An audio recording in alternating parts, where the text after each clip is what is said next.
Bonjour à tous et bienvenue dans cette nouvelle chronique de livres de Femmes à part. Nous allons rester dans la thématique du mois de novembre dans cette chronique et nous allons donc parler des vêtements et de tous les livres qui parlent, alors pas de tous les livres qui parlent du sujet du vêtement parce que ça ferait un petit peu beaucoup, mais je vous ai fait une sélection de titres qui me paraissent intéressants et qui abordent vraiment la thématique du vêtement, de la modestie, du style, etc.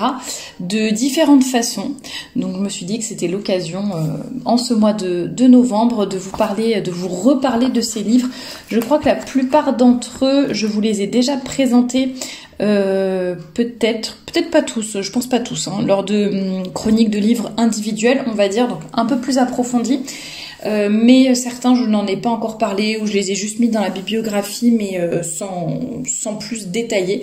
Donc c'est l'occasion d'en reparler aujourd'hui en vraiment à peine quelques minutes pour chaque ouvrage parce que j'en ai sélectionné une dizaine je crois pour la chronique du jour et je vous invite vivement en fait à aller sur la bibliographie du blog donc femmapart.com, vous allez dans la bibliographie par catégorie ou dernier livre ajouté et là vous aurez tous les livres qui sont listés et dont ceux dont je parle aujourd'hui mais bien d'autres et en fait pour chaque livre je vous mets le lien pour acheter l'ouvrage. Souvent ce sont des liens affiliés, c'est-à-dire que vous ça ne vous change pas le prix mais moi j'ai des partenariats qui me permettent de gagner une toute petite commission pour chaque achat, donc ça permet de soutenir mon travail également.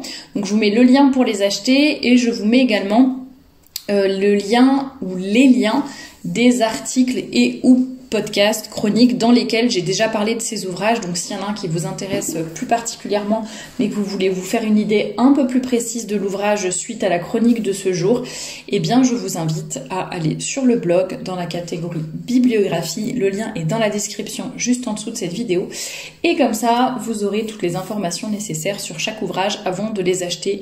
Je fais vraiment des chroniques détaillées, je parle du prix, de la qualité de l'impression, du contenu, de la table des matières, de plein de choses, donc n'hésitez pas à aller écouter ces chroniques détaillées ou les articles dans lesquels je donne quelques citations de ces ouvrages. Par quoi commencer aujourd'hui? Est-ce qu'il y a un ordre particulier? Bon, je vais prendre le premier qui est dans la pile sous mes yeux. Je vous ai sélectionné un livre de Saint François de Sales qui s'intitule « De la modestie et autres entretiens spirituels ». Alors pourquoi vous parler de Saint François de Sales? Tout simplement parce que je trouve qu'il a une approche géniale par rapport aux vêtements. Il est très doux, très bienveillant, très bon pédagogue, on va dire, et il parle très souvent, parce qu'on a toujours l'impression que quand on parle de modestie, de décence, c'est très sévère, c'est très strict, c'est triste la modestie, il faut s'habiller en noir, que rien ne dépasse, etc. Et en fait, lui, il explique très bien justement cet équilibre entre la modestie, la décence et de l'autre côté, la beauté, l'élégance, la féminité. Il explique également qu'on n'a pas du tout, on ne doit pas, en tout cas en principe, s'habiller de la même façon selon qu'on est célibataire, qu'on est marié, qu'on est veuve, selon notre âge. Bref, plein de critères comme ça. Et donc, je trouve que son approche est vraiment super. Et en fait, il a une approche très positive. C'est pour ça que je dis bienveillant, mais dans le sens où il va toujours dire la vérité, mais avec beaucoup de tact et vraiment de l'équilibre. Et il veut nous pousser à réfléchir par nous-mêmes, à progresser, etc. Bon, Saint François de Sales, je l'ai déjà cité à de nombreuses reprises sur le blog. Il insiste beaucoup sur être propre sur soi, avoir des vêtements, avoir une apparence qui donne envie entre guillemets et pas qui donne l'impression à notre interlocuteur que nous sommes SDF ou qu'on n'a aucun respect pour les autres en fait. Donc lui justement il est tout à fait contre ça, mais vraiment je trouve que il est vraiment super intéressant. Et pour rester dans, tiens on va prendre celui-ci, pour rester un peu dans la thématique modestie chrétienne, il y a cet ouvrage de Don Bernard Maréchaux qui s'intitule La modestie chrétienne, paru aux éditions du Sel. C'est un tout petit livret, c'est comme celui dont je vous ai parlé de Saint François de Sales, c'est un tout petit livre qui fait à peu près 130 pages, et lui c'est pareil, c'est un petit bouquin qui fait 80 pages environ, et là en fait c'est plus comme un recueil de citations tiens je vais regarder la table des matières, ça sera peut-être plus simple, voilà, de citations qui parlent partent, enfin c'est un peu dans l'ordre chronologique d'après ce que je vois dans la table des matières. Donc vous voyez, on va partir de la Bible en fait, de ce que disent les Écritures par rapport aux vêtements, à la modestie, à la décence. Et ensuite on va avancer au fur et à mesure ce que disent les saints-pères, saint Augustin, saint Bernard, saint Thomas, sainte Françoise Romaine, les prédicateurs du Moyen-Âge, les rois et les princesses du Moyen-Âge, les saints évêques du Moyen-Âge, saint Charles Borromée, saint François de Sales, quelques saints modernes, et ensuite bon, la tenue à l'église, le cri d'alarme de Pie IX, etc.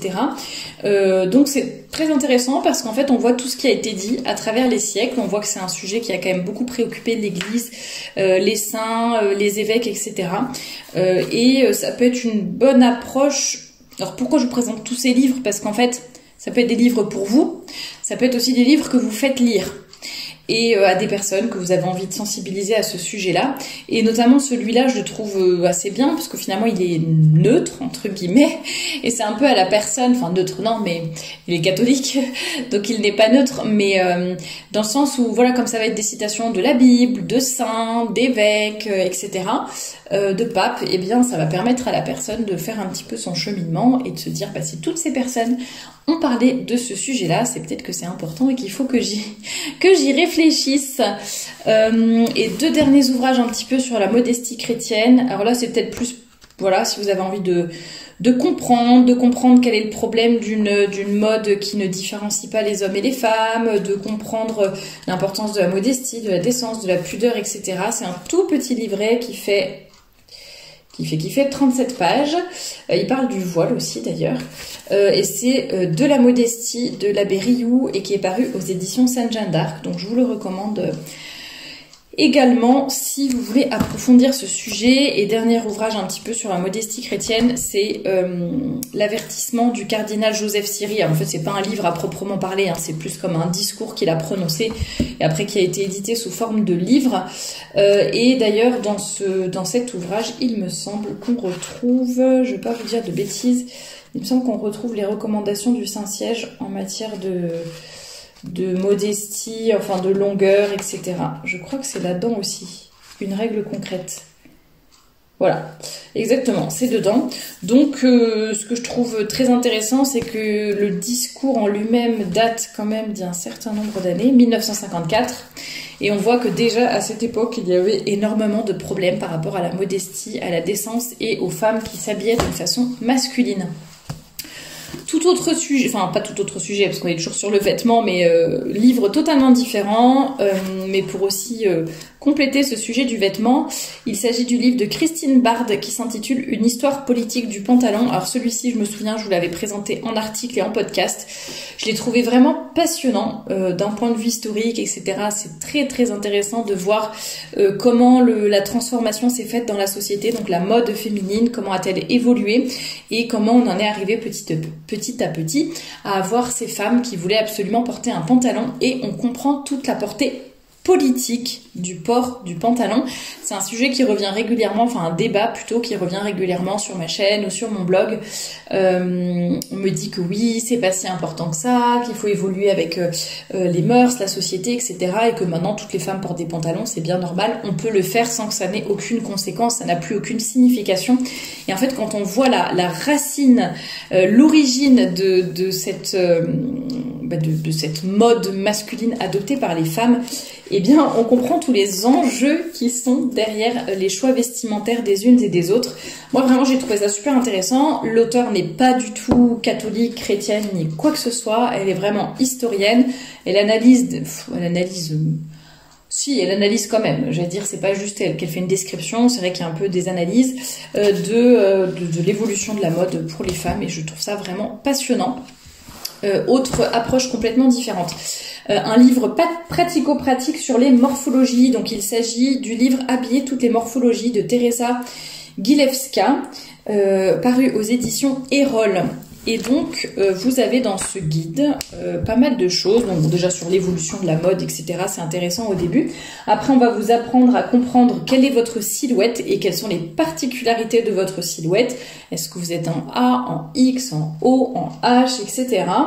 Et puis on va aussi voir un petit peu, parler des matières, des couleurs, tiens, si vous avez une forte poitrine, une petite poitrine, des épaules larges, des fortes cuisses, des fortes hanches, etc.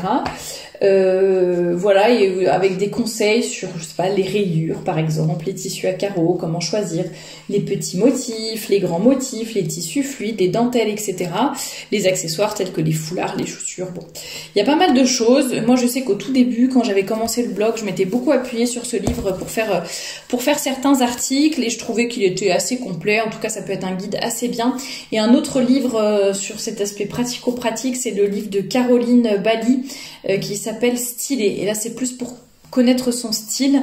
On en a parlé, ou on va en parler. Attendez, je vais regarder sur le calendrier des publications, mais on en a parlé dans l'entrevue qu'on a enregistrée avec Anne-Claire, l'entrevue pétillante.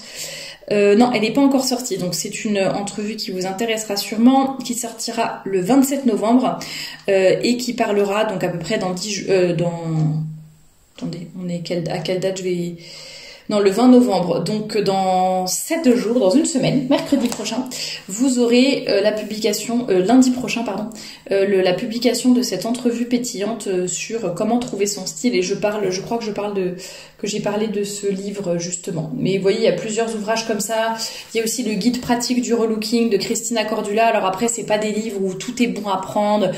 Il y a un peu vous savez, les lieux communs de faut tout avoir, une petite robe noire, un pantalon comme ci, comme ça dans sa garde-robe. Bon voilà, faut savoir faire le tri aussi, mais il y a quand même pas mal d'astuces et de conseils par rapport aux silhouettes, donc ça je trouve ça intéressant. Autre ouvrage, il s'agit du livre de Mona Michael qui s'intitule Point de vue sur le dévêtement féminin au XXIe siècle. J'ai eu la chance et l'honneur de pouvoir écrire la préface de cet ouvrage qui est paru aux éditions Saint-Rémy en 2020. Alors en fait il s'agit d'échanges épistolaires entre voilà, les personnages du livre par rapport à la modestie, la décence, le vêtement, la signification du vêtement, etc. Je trouve que c'est très intéressant parce que plutôt que d'avoir un livre un peu académique, etc., on a des échanges de lettres, on essaye de comprendre le point de vue des uns et des autres. Donc je trouve ça intéressant et ce que j'aime beaucoup aussi c'est qu'à la fin nous avons une annexe avec les réponses aux arguments courants que l'on fait contre la modestie ou la décence, ou en tout cas contre le soin, les questions qu'on peut se poser autour du vêtement pour une femme chrétienne. Donc par exemple, pourquoi faire autant de bruit autour pour une si petite affaire, c'est futile, il faut pas juger une femme sur son vêtement, mon corps m'appartient, je suis libre d'en faire ce que bon me semble, je m'habille pour moi, les hommes n'ont qu'à regarder devant eux, s'ils ont des tentations, c'est leur problème. J'essaie de vous lire. En pantalon, je suis entièrement couverte, donc je suis tout à fait décente. J'essaie de vous lire tous les... Qu'est-ce qu'il y a de... Ça va de regarder tant que l'on ne touche pas. Si je me démarque trop des autres par mon vêtement, on se moquera de moi, je ne serai jamais acceptée. À chacun ses valeurs. Les magasins ne vendent plus que des vêtements mal faits et indécents qui ne valent pas leur prix. Voilà, donc ça je trouve ça intéressant à la fin d'avoir un petit peu, soit si vous êtes en train de cheminer, bien vous aurez, et que vous vous posez ces questions, bien vous aurez la réponse en annexe de ce livre, et puis sinon ça vous apprendra à répondre aux personnes, peut-être dans certains débats, ou aux personnes qui vous posent des questions.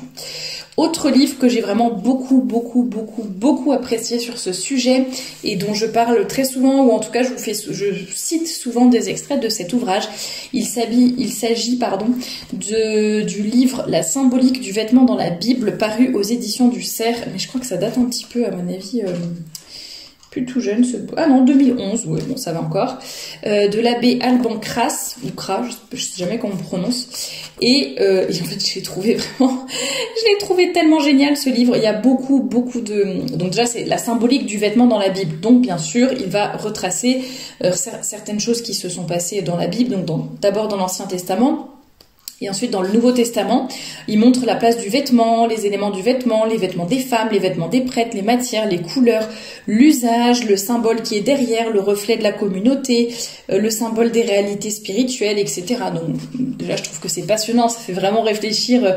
C'est là qu'on voit, c'est ce que je vous disais dans le podcast d'introduction de cette thématique du mois de novembre, mais en fait, vraiment, notre vêtement, il est porteur de tant de messages et de choses que... Bon, moi je trouve ça vraiment passionnant. Donc là, c'est un peu à travers ce qu'on voit dans la Bible, donc dans l'Ancien et dans le Nouveau Testament. Et surtout, je crois que mon chapitre préféré, c'est le chapitre 3, enfin troisième partie plutôt, qui s'intitule Le vêtement du chrétien. Et en fait, on voit, voilà. Qu'est-ce que c'est s'habiller chrétiennement? Qu'est-ce que c'est un vêtement chrétien? Que faut-il faire, etc. Il reparle de la différenciation homme-femme dans le vêtement. Il reparle du fait de s'endimancher, de faire un effort, voilà. Il parle de l'impact qu'a le vêtement sur la personne qui le porte. Donc nos choix sont importants. Enfin vraiment plein de choses intéressantes dans ce livre. Je vous le recommande 1000 fois. Et si vous voulez plus de détails, vous tapez symbolique vêtements Bible dans la barre de recherche du blog femmeapart.com. Vous tapez ça dans la barre de recherche, vous trouverez un article avec plein d'extraits. Et il me semble que j'en avais fait aussi une chronique spéciale un peu à part pour cet ouvrage. Donc n'hésitez pas à chercher sur cette même chaîne YouTube, dans la playlist chronique de livres, vous trouverez des choses, une chronique à ce sujet-là. Donc la symbolique du vêtement dans la Bible. Dernier ouvrage, bon, je suis obligée de me faire un petit peu de publicité quand même. Donc le livre que j'ai écrit, qui s'intitule La féminité, moyen d'apostolat, sous-titré Réflexion sur la décence et la tenue vestimentaire catholique. Je reprends justement les 3 axes que nous abordons dans cette thématique du mois de novembre, à savoir un vêtement vrai, un vêtement bien, enfin un vêtement bon, et un vêtement beau. Je reprends ensuite ce que disent la Bible, l'Église, les saints, etc. Je parle de la féminité qui est un moyen d'apostolat. En pratique, comment faire, parce que c'est bien beau d'avoir beaucoup de bonnes idées, mais ensuite il faut les mettre en pratique concrètement dans notre vie. Et je me suis aperçue au fur et à mesure, d'ailleurs depuis que j'ai cette chaîne YouTube et ce blog, je me suis aperçue qu'en fait il y avait beaucoup de femmes qui étaient d'accord avec ce que je disais, mais dans la pratique, c'était très éloigné de ce que moi j'appelle un vêtement de chrétienne, et j'étais vraiment interpellée. Et c'est là que je me suis dit, il faut vraiment dire des choses concrètes en fait, et après chacune fait selon sa conscience, son cheminement, etc. Mais je pense que c'est quand même important de mettre des règles précises, claires, concrètes, parce qu'en fait finalement sinon il y a beaucoup de personnes qui vont rester dans les idées et qui vont se dire bah oui, moi je sens que je suis comme ça, ou j'ai l'intention d'être une fille respectable donc je le suis forcément, ou qui ne se rendent pas compte finalement que le choix de certains vêtements finalement n'est pas en cohérence avec ce qu'elles pensent derrière. Donc voilà pourquoi ce chapitre 6 sur la modestie pratico-pratique au quotidien, avec également quelques réponses à des objections courantes. Et enfin, pour aller plus loin, mais ça on en reparlera aussi, de l'éthique, du minimalisme, etc. Quoi faire de ces anciens vêtements indécents, quelques remèdes à l'indécence. J'ai évidemment mis beaucoup de citations, une bibliographie et également pas mal de témoignages à la fin. Je trouve que les témoignages, généralement, c'est ce qui a le plus d'impact parce que ce ne sont pas mes mots à moi, ce sont vos mots à vous, c'est votre cheminement, c'est ce que vous avez fait, ce que vous avez compris, ce que le vêtement a changé dans vos vies. Et c'est également ce que je vais essayer de vous faire comprendre à travers cette thématique, enfin ce que j'ai essayé de vous faire comprendre pendant ce mois de novembre. C'est vraiment vous montrer l'impact des vêtements, non seulement, j'allais dire, sur votre corps, votre perception de votre corps, la confiance que vous allez peut-être gagner, le reflet dans le miroir qui va être plus plaisant, etc. Parce que vous aurez des vêtements qui sont adaptés à votre morphologie, par exemple, et à votre colorimétrie. Vous allez davantage rayonner, avoir confiance en vous, etc. Mais également l'impact, le changement dans votre vie spirituelle, dans votre vie de femme, de votre relation à votre féminité, votre relation à votre entourage. J'ai déjà reçu énormément de personnes sur cette chaîne qui témoignent justement de toutes ces conséquences positives de juste des changements vestimentaires qui ont induit énormément d'autres changements positifs dans bien des domaines de leur vie. Donc je vous invite aussi à lire ces témoignages. Ils sont sur le livre d'or du blog. Ils sont également sinon sous format audio dans la playlist témoignages, entretiens que vous trouverez sur cette même chaîne YouTube. Si ça vous intéresse, si vous vous posez des questions encore par rapport aux vêtements, que vous n'osez pas sauter le pas, eh bien je vous invite à écouter ces témoignages ou à les lire et je suis sûre que ça vous inspirera. Vous pouvez également évidemment consulter, lire tous les livres dont je viens de vous parler et les autres qui sont dans la bibliographie du blog également. Je suis sûre que ça vous inspirera. Et puis parfois on a besoin d'entendre d'autres mots que les miens tout simplement. Donc ça vous aidera sûrement. En tout cas je vous le souhaite. Merci d'être resté jusqu'au bout de cette chronique et je vous dis à très bientôt pour un nouveau podcast.